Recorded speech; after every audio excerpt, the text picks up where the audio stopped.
नमस्कार देवियों, सज्जनों और सर्वप्रिय छात्रों, आप सबका हार्दिक स्वागत है। शिक्षा पॉइंट पर उपस्थित हूँ 11वीं कक्षा की अंतराल पाठ्य पुस्तक के साथ।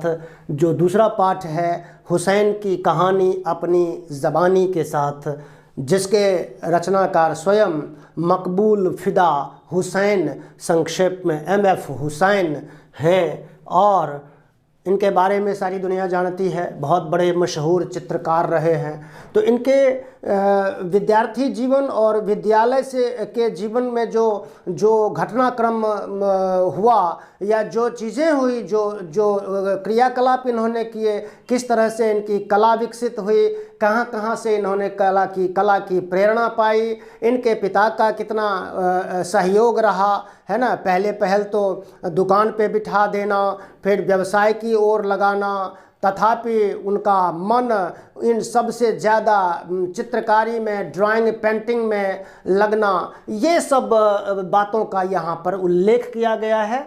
इसीलिए संक्षेप में बोर्डिंग स्कूल और छात्र जीवन का वर्णन है ये, और जहाँ उनकी कला का विकास हुआ और वे इतने मशहूर चित्रकार बन गए, इसकी कहानी है ये और आत्मकथा है। जैसा कि पहली वीडियो में बताया था कि ये पूरक पाठ्य पुस्तक के अंदर जो 3 पाठ हैं, ये दूसरा पाठ है।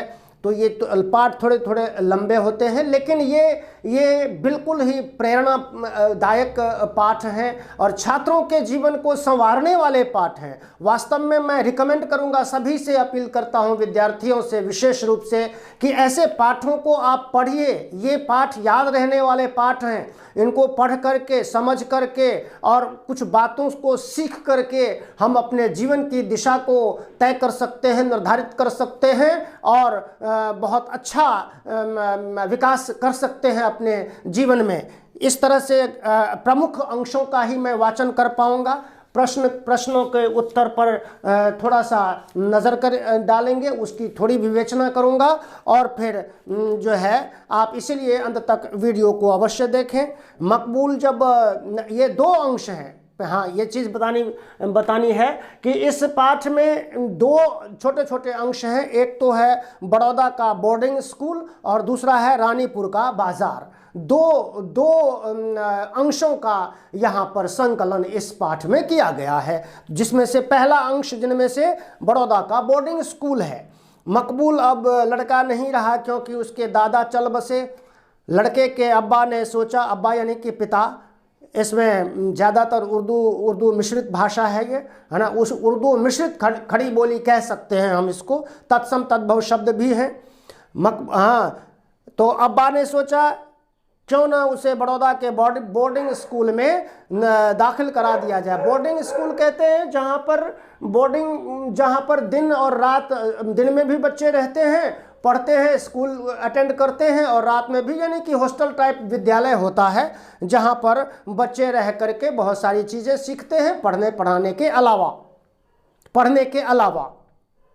दाखिल करा दिया जाए, वरना दिन भर अपने दादा के कमरे में बंद रहता, सोता भी है तो दादा के बिस्तर पर, और वहीं भूरी अचकन ओढ़े जैसे दादा की बगल में सिमट कर सोया हो। घर में न किसी से बात न चीत, बस गुमसुम। तो इसमें ये बताया है यहाँ कि उसके पिता मकबूल फ़िदा हुसैन के जो पिताजी थे, वे उनके मन में ये विचार आया कि बालक को बोर्डिंग स्कूल में दाखिल, बड़ौदा के बोर्डिंग स्कूल में, बड़ौदा गुजरात के बोर्डिंग स्कूल में करा दिया जाए, जिससे उसकी शिक्षा दीक्षा हो सके। वो क्या नाम है, अदावत, नमाज और क्या कहते हैं 40 सबक, है ना, पाकीज़गी यानी कि पवित्रता, स्वच्छता के, है ना, 12 तरीके सीख जाएगा वहाँ पर रह करके। फिर सियाजी राव गायकवाड़ का साफ सुथरा शहर बड़ौदा, मैं प्रमुख अंशों का ही वाचन करूँगा। राजा मराठा प्रजा गुजराती। शहर में दाखिल होने पर हिज हाईनेस की 5 धातुओं से बनी मूर्ति। पहले तो शानदार वो शहर, यानी कि कहने का तात्पर्य यहाँ है कि बड़ौदा जो शहर है वो बहुत ही साफ सुथरा शहर है, बहुत अच्छा शहर है, गंदगी मुक्त शहर है, ऐसा कहने का आशय है ना। तो फिर यहाँ पर उनका छात्रावास में दाखिल करा दिया गया, जिसको दारुल तुलबा, उर्दू का शब्द है दारुल तुलबा, ये कहा है। फिर ना मदरसा हसामिया, हुसामिया, सिंह बाई माता रोड, गेट रोड, इन सब चीज़ों पर ना सुलेमानी जमात का बोर्डिंग स्कूल, जहाँ पर वो गुजरात की मशहूर अर्के तिहाल का मतलब है यूनानी, एक यूनानी दवा का नाम होता है। तो इस तरह के हकीम थे जो वहाँ पर पढ़ाते थे बच्चों को। तो उनकी देखरेख में हुसैन की शिक्षा दीक्षा शुरू हो गई। उनके फिर कुछ मित्रों की चर्चा की है उन्होंने। 5 मित्र कौन कौन से थे? उन मित्रों के बाद सबसे बड़े, अगर पूरा संक्षेप अगर देखें यहाँ पर, पहले बहुत अत्तर का, ये जो 5 एक बताया है, अत्तर का व्यापारी बना, एक अत्तर का व्यापारी, तो दूसरा सियाजी रेडियो की आवाज़, मतलब कोई जो है आकाशवाणी में गया तो कोई व्यापार करने लगा, सेंट का व्यापार करने लगा, एक कुवैत चला गया। उन्होंने अपने मित्रों के बारे में ये सारी बातें बताई हैं। मोहम्मद इब्राहिम गौहर अली डभोई के अत्तार, छोटी कद, उनके शारीरिक गठन का भी उन्होंने, अपने मित्रों के शारीरिक गठन का भी वर्णन किया है इन्होंने। और फिर चौथा दोस्त, 5वां दोस्त, इन सभी दोस्तों का जिक्र किया है उन्होंने। आप देख सकते हैं किताब में हर पेज पर जो है ना एक पेज एक चित्र दिया गया है जो निश्चित रूप से उन्हीं की पेंटिंग का हिस्सा है, जो यहाँ पर उकेरा गया है। तो इस तरह से आगे वो गांधी की जयंती की गांधी जयंती के अवसर पे लोग समारोह मना रहे थे। तो अध्यापक के कहने पर अपनी अपनी स्लेट पर उन्होंने, अध्यापक ने कहा कि अपनी अपनी स्लेट पर उसकी नकल करो। एक चिड़िया बनाई, चिड़िया बना दिया श्याम पट्ट पर, बोर्ड पर, और कहा इसकी नकल करो स्लेट पर। पहले ज़माने में स्लेट हुआ करती थी ना, अब के ज़माने में तो छात्र बच्चे बहुत स्लेट का प्रयोग ही नहीं करते।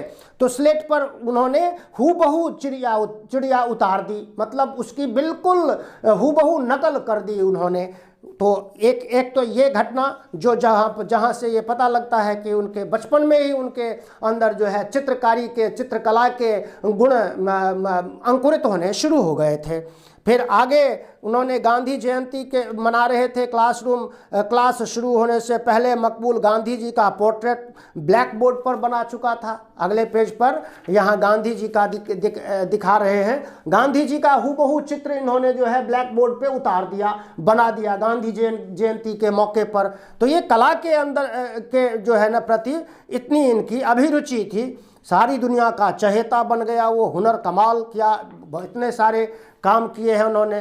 फिर रानीपुर, ये तो चित्रकारी से संबंधित। दूसरा अंश इसका आता है रानीपुर का बाजार, जहाँ बड़ौदा के रानीपुर के बाजार में, जहाँ इनके पिता, इनके परिवार के सदस्य चाहते थे कि मकबूल जो है व्यापार की ओर जाए, लेकिन दुकान पर रहते हुए भी वो जो है ड्राइंग, पेंटिंग आदि बनाने के काम में लगे रहते थे, कई तरह के, है ना। ये यहाँ का थोड़ा सा अंश मैं पढ़ूंगा। मकबूल को छुट्टी देने के दिन दुकान पर बैठने ज़रूर भेजा जाता ताकि शुरू से बिजनेस के गुण सीख ले। बाज़ार में जो दुकान थी, उनकी मशहूर दुकान थी।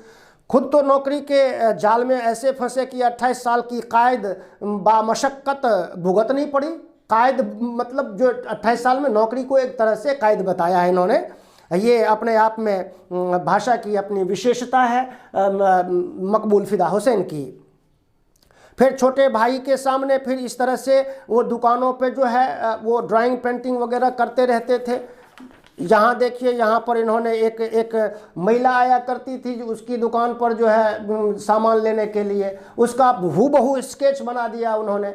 इस तरह से वो रंग भी नहीं मिलता था, जो भी उपलब्ध हो पाता था अपनी किताबें तक बेच दी उन्होंने। इतिहास भूगोल की दो किताबें तक बेच दी उन्होंने रंग खरीदने के चक्कर में। फिर जो है इस तरह से ये आगे बढ़ते रहे। पगड़ी वाला स्केच, तरह तरह के स्केच बनाने शुरू कर दिए। अगले अंश में यहाँ पर एक हुसैन, वो बेंद्रे जी थे जिनके जो चित्रकारी करते थे, तो उनके संपर्क में भी उनका बड़ा अच्छा चित्रकारी का जो की शिक्षा थी वो पनपी, बढ़ी आगे। फिर अगले 1933 में बेंद्रे कैनवास पर भी बड़ी पेंटिंग घर में पेंट करना शुरू की, है ना। वैगबॉन्ड था इस पेंटिंग का नाम। तो वहाँ पर जा कर के इस तरह से उन्होंने सीखा, उनसे बहुत सारी चीज़ें सीखी। फिर यहाँ देखते हैं, आगे बढ़ते हैं तो ये सभी पे एक उनकी पेंटिंग के अंश को, चित्र को उकेरा गया है। तो यहाँ गगनेंद्र नाथ टैगोर के क्यूबिस्टिक तजुर्बे से शुरू हुई, मतलब उनके यहाँ जो उनका जो कला का विकास हुआ, बेंद्रे जी का सोसाइटी चांदी का मेडल दिया। हिंदुस्तान मॉडर्न आर्ट का शायद पहला क्रांतिकारी कदम था, हालांकि इस कदम में जोशो आज़म की सुर्खी कम और ज़बानी की गुलाबीपन ज़्यादा था। राजा रवि वर्मा, अच्छा ये भी एक महत्वपूर्ण राजा की बात चर्चा चली। तो पेंटिंग क्या होता था पहले ज़माने में कि वो राजे महाराजों की दीवारों तक पेंटिंग सीमित रह गई थी। बाजार की अन्य चीज़ें, उद्योग, व्यापार, शिक्षा और कला को, इस चित्रकला को शिक्षा से जोड़ने जैसी कोई बात ही नहीं थी उस ज़माने में। तो ये कुल मिलाकर के, लेकिन ये क्यूबिस्टिक आंदोलन, जो कला आंदोलन, सघन चित्रण का जो एक आंदोलन चला, जिसके जन्मदाता पाब्लो पिकासो, है ना, उनका जिक्र किए बिना पाब्लो पिकासो और जॉर्ज बराक, ये दो ऐसे चित्रकार थे मशहूर। पिकासो का नाम तो पूरी दुनिया जानती है ना, सबको कौन वाकिफ नहीं है, फ्रांस का रहने वाला, यूरोप का, है ना। उन्होंने जो है इस कला आंदोलन को शुरू किया था, जिससे प्रेरित होकर के भारत में भी उस तरह की कला का समावेश होने लगा। और आज तो हम देखते हैं कि आर्ट को जो है इंटीग्रेट कर दिया गया ना, एजुकेशन को आर्ट इंटीग्रेटेड बनाने की ज़्यादा चर्चा हो रही है, बल्कि उसकी इम्प्लीमेंटेशन भी हो चुकी है ना। हम सब CBSE आर्ट इंटीग्रेशन से परिचित हैं। फिर इस तरह से उनका घन चित्रण शैली बोलते हैं इसको, क्यूबिस्टिक, क्यूबिज्म शब्द है, क्यूबिक शब्द होता है, क्यूबिज्म यानी कि कला आंदोलन संबंधी जो चित्र थे वो भी उनके अध्यक्ष बन गए, डीन बन गए। तो वहाँ पर उनको एक अच्छा मौका मिला, बेंद्रे साहब को। उसके बाद राजे महाराजों का भी उन्होंने अय्याश दीवारों के सिर्फ लटकन बना रहा। आधी सदी की और ज़रूरत थी कि आर्ट महलों से उतरकर कारखानों की दीवारों तक पहुँचे, है ना। मकबूल के जो पिताजी थे, यहाँ पर ये बताया है, मकबूल के अब्बा की रोशन ख्याली न जाने कैसे 50 साल की दूरी नज़रअंदाज कर गई और बेंद्रे के मशवरे पर अपने बेटे को तमाम रिवायती बंदिशों को तोड़कर फेंका और कहा, बेटा जाओ और जिंदगी को रंगों से भर दो। उनके पिताजी इतने रोशन ख्याल, मतलब आज़ाद ख्यालों के थे कि किसी भी तरह से अपनी इच्छा नहीं थोपना चाह रहे थे। आज के अभिभावकों को सबको भी चाहिए भाई, जब आप अपनी इच्छा, आज हो क्या रहा है, हम अपनी इच्छा थोपे जा रहे हैं, जबकि बालक को, शिक्षार्थी को उसकी जो एक विशेषता है, विशेष टैलेंट है ना, स्पेशल टैलेंट है, उसको उभारने का अगर मौका मिले तो बहुत कुछ कर सकता है। ज़रूरी नहीं है कि वो इस क्षेत्र में एक पढ़ाई में कमज़ोर है तो वो और किसी मामले में अच्छा नहीं हो सकता, बिल्कुल हो सकता है। इसका जीता जागता उदाहरण MF हुसैन है, जो पढ़ने में उतने अच्छे नहीं थे लेकिन विश्व प्रसिद्ध चित्रकार बने।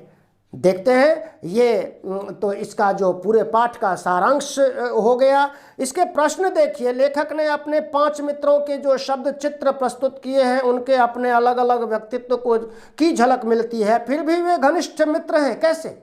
अलग अलग मतलब काम की ओर उन्मुख होने के बावजूद भी, रुचि अभिरुचि अलग अलग होने के बाद भी वे एक दूसरे के घनिष्ठ मित्र थे। इसका वर्णन यहाँ पर ज़रूर किया गया है। आप उसको अपने शब्दों में उत्तर लिखने की कोशिश का मतलब है कि वहाँ हम चीज़ों को अच्छे से समझ रहे हैं। अन्यथा लोग क्या करते हैं, यहाँ से यह उठाया जी, इधर से कुछ पंक्तियाँ देखी और चेप दी, ऐसा नहीं करना है। आप अपने थोड़ा सा आधा घंटा समय लगा करके पूरा पाठ अवश्य पढ़ें। फिर प्रतिभा छुपाए नहीं छुपती कथन के आधार पर मकबूल फिदा हुसैन के व्यक्तित्व पर प्रकाश डालिए। किस तरह से वो विद्यार्थी जीवन में दुकान पर बैठ करके किस तरह से वो पेंटिंग बनाया करते थे, क्या क्या गज़ब की पेंटिंग, और आगे चल करके तो वो उन्होंने बहुत से ऐसे कैनवास पर और तरह तरह की पेंटिंग्स बनाई जिसको दुनिया ने सराहा। फिर उनका ऐसा व्यक्तित्व, लेखक ऊपर जन्मजात कलाकार है। इस आत्मकथा में सबसे पहले यह कहाँ उद्घाटित होता है, जहाँ पर शिक्षक के ये कहने पर कि ब्लैक बोर्ड पर एक चिड़िया का और ड्राइंग बनाई, चित्र बनाया और बोला कि ऐसा ही कर उतारो अपनी अपनी स्लेट पर, तो उन्होंने हूबहू नकल कर दी। और दूसरी घटना, गांधी जयंती के अवसर पर मकबूल ने गांधी जी की हूबहू तस्वीर उतार दी ब्लैक बोर्ड पर, तो बोर्ड के ऊपर। तो ये एक उनकी जन्मजात कला के प्रति उनकी जो रुचि थी, और वो छुपती नहीं है। वो कई बार जो है माता पिता या कोई छुपाते हैं, लेकिन जिसको आगे जिसके कहने होनहार वीरवान के होत चिकने पात, वो बचपन में दिखाई दे जाते हैं। कुछ ऐसी चीज़ दिखाई दी जाती है जो विशिष्ट होती है, और उसी विशिष्टता के मामले में उसी मार्ग पर अगर आगे बढ़ा जाए तो बहुत अच्छा नाम और काम हो सकता है। और भी दुकान पर बैठे बैठे भी मकबूल के भीतर का कलाकार उसके किन क्रियाकलापों में अभिव्यक्त होता था। कभी कोई दुकानदार पे जैसे एक महिला आती थी, उसकी पेंटिंग बना दी हूबहू, है किसी और का। इस तरह से वो तमाम पेंटिंग्स बनाते रहते थे। और प्रचार प्रसार के पुराने तरीके और वर्तमान तरीके में इस पाठ में बताया गया है कि घोड़ा गाड़ी पे बैठ करके और वो माइक वो पुराने ज़माने का वो भोंपू टाइप का लगा करके उसको प्रचार करते थे। कोई जो पहली साइलेंट फिल्म बनी थी या उस ज़माने में जब फिल्में बनती थी तो उसके प्रचार का तरीका ये था कि बैल घोड़े गाड़ी पर जो है ना बैठ करके माइक से उसका प्रचार किया जाता था। जबकि बाद में पोस्टर बनने लगे, पोस्टर दीवार पे चिपकने लगे, वे पोस्टर दीवारों से चिपकते चिपकते टीवी के स्क्रीन पर और पर्दे पर चिपकने लगे। और उसका अब तो इंटरनेट और एंड्रॉयड फ़ोन के स्मार्टफोन के ज़माने में बिल्कुल ही नया तौर तरीका हो गया है। बिल्कुल ही पुराने तरीके को तो लोग भूल ही चुके हैं। तो ये प्रचार का एक तरीका आप इस तरह से लिख सकते हैं। बहुत ही मोस्ट इम्पॉर्टेंट प्रश्न है ये पांचवा इस पूरे पाठ का, प्रचार प्रसार के पुराने तरीकों। और उसके बाद ये लेखक जन्मजात कलाकार है, ये तीसरा प्रश्न। और दूसरा, ये तीन प्रश्न आप अच्छे से गांठ बांध लीजिए। कौन कौन सा? दूसरा, तीसरा और पांचवा। ये तीन प्रश्न ऐसे हैं जो प्रश्न अगर आपने अपने उत्तर अपने शब्दों में दे दिए, अच्छे से समझ करके, बार बार पढ़ सकते हैं ना, पंक्ति को और पढ़ लीजिए तो उसको आप अच्छे से लिख सकते हैं। क्योंकि 4 और 4 फिर 4, 3 प्रश्न, एक बड़े उत्तर वाले दो प्रश्न होते हैं 4-4 के, एक छोटे उत्तर वाले वो भी 4 का ही होता है, एक में बड़ा उत्तर लिखना होता है। तो ये आने की पूरी संभावना होती है इसमें से। धन्यवाद, नमस्कार। एक आग्रह है, जो विद्यार्थी मेरा चैनल देखते हैं, वीडियोस देखते हैं, लेकिन अभी तक लाइक शाइक नहीं करते हैं, कमेंट नहीं करते हैं, तो वो सब्सक्राइब भी कर दें, लाइक कमेंट शेयर वगैरह भी करें। जय हिंद, जय भारत, जय भारती, नमस्कार।